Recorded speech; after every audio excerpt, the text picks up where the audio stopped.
Alhamdulillahirabbil alamin. Wassalatu wassalamu ala asrofil anbiya'i wal mursalin. Sayyidina wa maulana Muhammadin wa ala alihi wa sahbihi ajmain. Amma ba'du.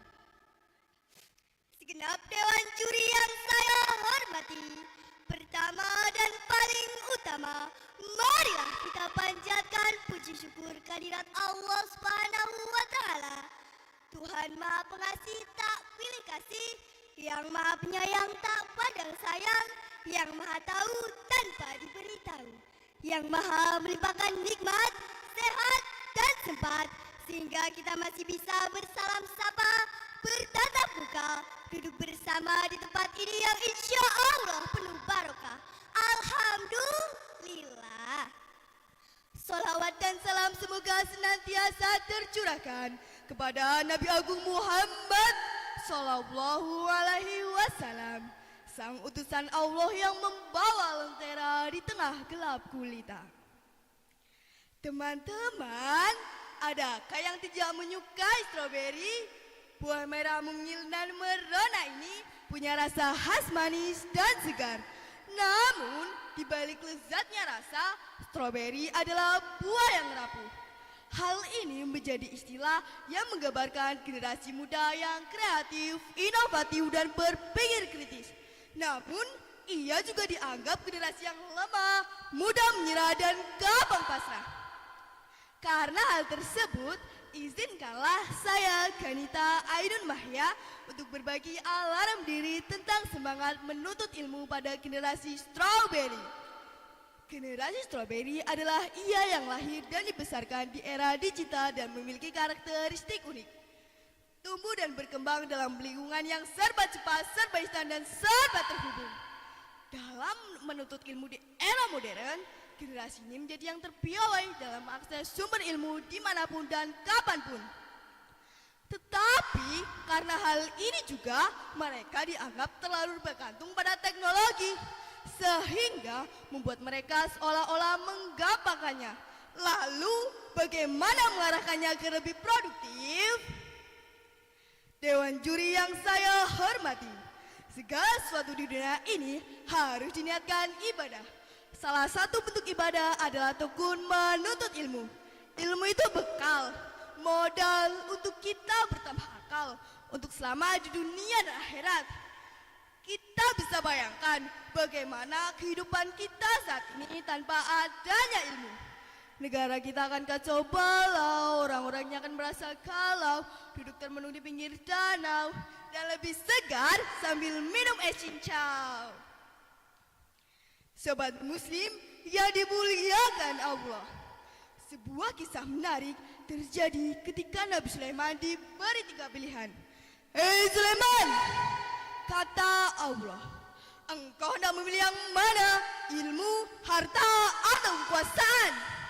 Nabi Sulaiman tidak memilih harta ataupun kekuasaan, tetapi yang dipilih adalah ilmu. Mengapa Nabi Sulaiman tidak memilih harta ataupun kekuasaan?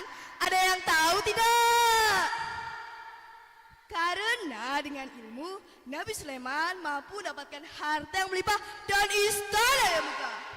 Masya Allah, kisah ini mengajarkan kita pentingnya ilmu. Karena dengan ilmu, kita akan mendapatkan keberkahan di dunia dan akhirat. Namun tanpa ilmu, kita akan menjadi orang yang sesat, jadi jahat, bahkan melarat sampai ke liang lahat. Nauzubillahi min dzalik. Sobat Muslim yang dirahmati Allah, generasi stroberi juga menghadapi tantangan. Di antaranya distraksi teknologi, kurangnya motivasi, dan tekanan sosial yang besar. Oleh karena itu, mari kita menuntut ilmu sebaik-baiknya, seluas-luasnya, dan sejauh-jauhnya. Zaman berubah, ilmu bertambah, jiwa kita harus siap berbenah. Karena menuntut ilmu adalah kewajiban seorang muslim. Bahkan ayat Allah yang diturunkan pertama kali berbunyi Iqra, yang berarti bacalah. Allah Subhanahu wa Ta'ala berfirman dalam Al-Quran surat Al-Mujadalah ayat 11. A'udzu billahi minasyaitonir rajim. Bismillah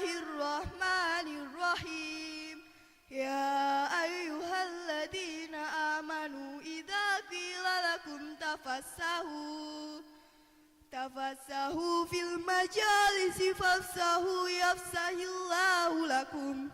Wa idza qilam suzu fangsuzu yarfa'illahu alladhina amanu minkum walladhina utul ilma darajat wallahu bima ta'maluna khabir.